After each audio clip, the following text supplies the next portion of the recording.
Today on Red Dead Radio, you're stuck with me.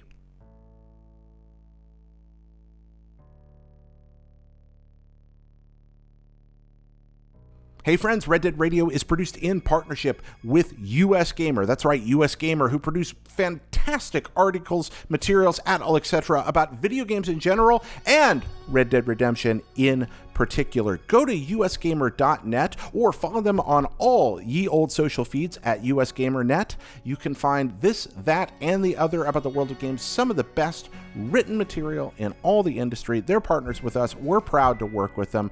We're happy to be a part of what they do. And in particular, check out their wonderful guides because they have some pretty fantastic guides on how to find all kinds of hidden stuff in Red Dead. Trying to figure out how to find the last of those dream catchers. Just want to figure out where that next secret creepy cabin is. usgamer.net guides. That's the place to go. Thanks a lot. Hi friends, welcome to Red Dead Radio, the Red Dead Redemption podcast. I'm your host, Jared Petty. Normally we'd go straight to the Wild guests, but today, for this special short episode, it's just me. Why? Well, today we're talking about, hey, guess what? Red Dead Redemption Online Beta is out right now, today, and I wanted to make sure that I gave these very first early impressions, because I know you're excited about it. Came right after Thanksgiving, dropped into our laps. It's only available at this point to folks who have the Ultimate Edition, but it's rolling out to larger and larger crowds this week. This impression is very early. It's just based on my first couple of hours with it, and I wanted to give you my thoughts. Hey, guess what? Big surprise here. I like it. Yeah, no big surprise there at all. Rockstar has a pretty good idea how to run a large online game after several years with GTA 5, and they've launched Red Dead with modest but interesting and very engaging parameters built around it. So quickly, just a short breakdown. First off, it starts with a sort of single-player, multiplayer campaign hybrid. There's a story to the online mode. You're brought into a situation where you're helping someone out with something, and gradually that unfolds into all the things that we expected. Getting the horse, naming the horse and the horses, the stable, the camp life, all the stuff that we kind of speculated was going to be there based on what was in the single-player mode and what had been revealed beforehand. It's there, and it's wrapped up in a sort of, hey, somebody needs your help. I'm not going to spoil the story, don't worry. But somebody needs your help with something. You're going to move in. You've got a benefactor. Let's jump into a few of the details here. First off, the character creator. I like it. It's set in a jailhouse. You're being walked in I believe leg irons, I think they're at the beginning, and you're kind of a shadowy figure. You've got a lot of Rockstar options for creating your character face and a lot of fine-tuning options, which I really appreciate. Very much like the GTA 5 character creator, a lot of the options you end up going through are pretty rough and realistic, and that's what they go for. I think that's kind of been a characteristic of their online character creators. So it's easy to create people who look like they've been through a lot, which is what I leaned into. I always, when given the option, lean toward playing female characters. So I created a woman and was really impressed by the ability to kind of tweak this, that, and the other without having to spend an hour in the character creator. I got someone who looked like I wanted them to. So if you are riding across the plains and you encounter Annie Oakley, that could be me. Then straight into the story. Within minutes, you're on a horse, you're armed, you're fighting bandits, you're learning the basics, and then you lean into the meat of the game, which is ultimately, no surprise here, an experience and resource loop. There are two kinds of financial resources, cash and gold. Cash is used to acquire items, weapons, upgrades. Gold is used to jump ahead of the gates, the level gates that they put on things. It lets you jump ahead and grab things you couldn't otherwise normally acquire, things that you couldn't afford. Gold is acquired sort of like experience, so it acts as a second currency, and I expect that that's going to be one of the places that they eventually lean in on the financial side of things is stuff for gold purchases. Options for clothing at the very beginning are limited but adequate, and certainly enough that you can feel distinctive and don't look just like everybody else. I started out in Great Plains. I have heard from talking with other people who are playing right now that that is not necessarily the default. And after going through about the first hour or so, the world really opens up and you've got a lot of options. It's very much the Disneyland approach to online game design that they went for in GTA 5. And what I mean by that is, think of the world of Red Dead Online as a big theme park. A place where you're walking through and there's constantly something amusing to stop and see. There are street performers and the people in the costumes and all the little things you can pop into here and there and distractions and stuff you can run towards. Just always an entertainment, some spectacle to see, some activity to engage in free roam, and a lot of other customers walking around there with you in what they call free roam mode. And then scattered everywhere activities you can leap into that create instanced moments. Mostly what I've been fooling around with in that so far is the combat, which I've really enjoyed.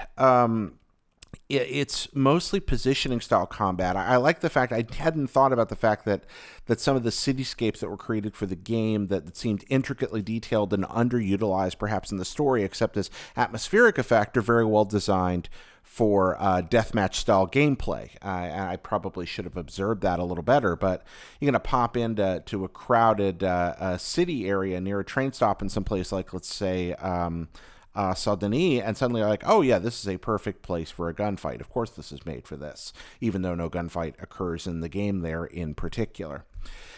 I like the modes I've played so far.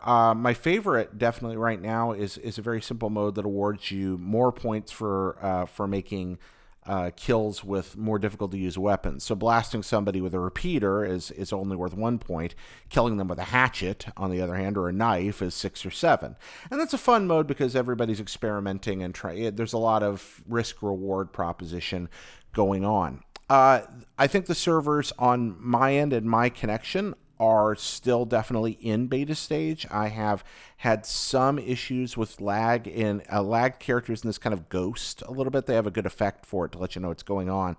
But it's still a beta, and they've been very open and upfront about that. So I've seen some of that, and they're working out the kinks, I'm sure, on connection there. But it's nothing like the debacle at the beginning of GTA 5. I find it quite playable and enjoyable. There's a lot to see and do in the world. How the honor system is going to work, and there is an honor system. There's still a lot to explore there, but it really does seem to reward whether you're whether you're playing a group help kind of game or a self-help kind of game, and each of those leans you toward a different reputation. And of course, you can build posses. I know there are 2 kinds of camps, small camps and large camps. Right now, all I can afford is a small camp. That's a 4-person posse camp. Eventually, there's going to be a 7-person posse camp. How posses work?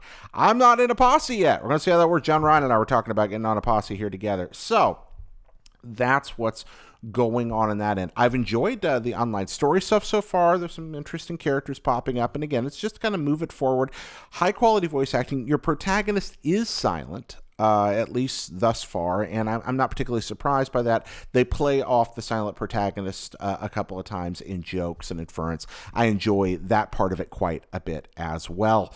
I also noted there was some custom dialogue, at least around my gender. I don't know if that's going to go further toward appearance choices I made, but people I've engaged with have specifically changed parts of dialogue trees based on the fact that I'm playing as a woman. That was very noticeable right there. I have only had, at this point, binary kind of choices in conversational situations. I don't know how much more complex they get than that. I suspect they take a lot of cues from the main game. Also, treasure maps. Not a huge surprise that those are there, but still a lot of fun being able to go and find loot. Now, whether or not that leads to more interesting other encounters, I'm not sure yet. There's also a really cool, they kind of give you an idea what's coming. The playlist set up very much like GTA 5 is there, where you can jump in and try different playlists in different parts of the world, just leap right in. So you're presented with a sort of about an hour in a menu of things where you can pop into the game and just be like, hey, I want to try this now. Okay, now I want to try this. So yes, you can wander in open world mode. There are open world missions to leap into, but there are also all kinds of events you can just hop to if you don't feel like open world riding to it. It gets you around pretty quickly. I like that it still felt like Red Dead when I was playing in open world mode, and I didn't feel stressed playing at my usual slow pace. John Reiner and I are going to talk about this more. John is going to be on this week, I think, almost certainly. And we'll get a full episode response up very, very soon. But he was thrilled to discover you can, in fact, drag player characters behind you with a lasso from your horse, a feature he's been requesting, I think, since the very first episode of this program that he was on. And then I'm intrigued, and I haven't done it yet, by the potential to interfere with other people's missions. Apparently that's something you can do, screwing with folks, and I like that. I really enjoy that possibility, whether it be as law people or bounty hunters intercepting, kind of like Sadie points out in Red Dead, that sometimes bounty hunters interfere with other bounty hunters. It seems like that carries over into the online mode as well. Again, all of this based on like a couple of hours of exposure to this game. So much to tell. Don't want to be irresponsible and overdo it with enthusiasm. And hey, you've probably heard me rant straight into a mic as long as you care to on this brief special piece here. Anyway, we will be coming back with a full episode a little later this week. We're going to dive into this much, much more deep. In the meantime, you can check out the channel where we have gameplay footage for the first hour, just raw gameplay footage captured. If you want to just watch and see what it's like, get a feel for it before you go in. It doesn't really spoil anything, just gives you an idea of what you'll be able to do, and maybe you can start thinking about the kind of character you want to make, how you want to approach. That's up. I'm probably going to do a stream later today, and I'd like to put that up as VOD afterward. I'm the terrible streamer, but I'll do it anyway because it's fun.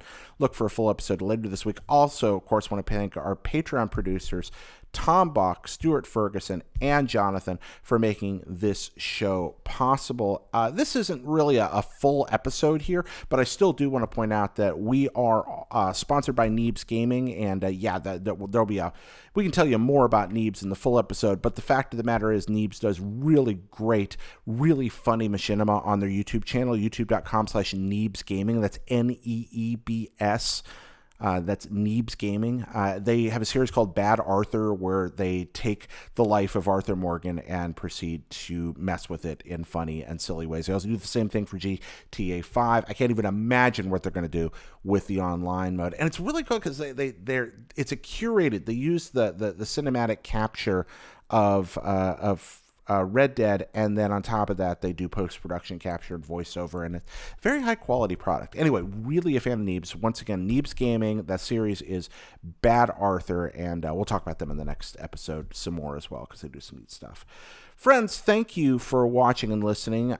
You can always reach us at mail@reddeadradio.com. That's mail@reddeadradio.com. We are a Patreon-supported podcast and show, and if you want to support that, you can go to reddeadradio.com. That's my Patreon. Drop us a few bucks, gain access to an exclusive show, Am I Boring You Yet? As well as some other fun things. I have a show called Am I Boring You Yet? Which is behind that old Patreon wall. Also, if you like the stuff I make, you can head on over to Hot Blip and a Jump, youtube.com/Hot Blip and a Jump. New episode of that coming out this week. And that's a sort of a documentary series I do about video games and how everything you love about them is connected. There's a new episode up right now, Pockets Full of Soup. That's Pockets Full of Soup with Brian Altano talking about fatherhood. That is a audio-only podcast I do. You can find that on Apple Podcasts or on iTunes. Pockets Full of Soup, the show about the people that we're thankful for. Filmed a pilot this week for Contestants Are You Ready? A new quiz show with some friends. That came out really well. I'm editing that together right now. More about that soon, but keep an eye on youtube.com/Hot Blip and a Jump for that, the channel where you're probably watching this. And finally, hey, thanks to our friends at US Gamer. As always, I'll see you next time.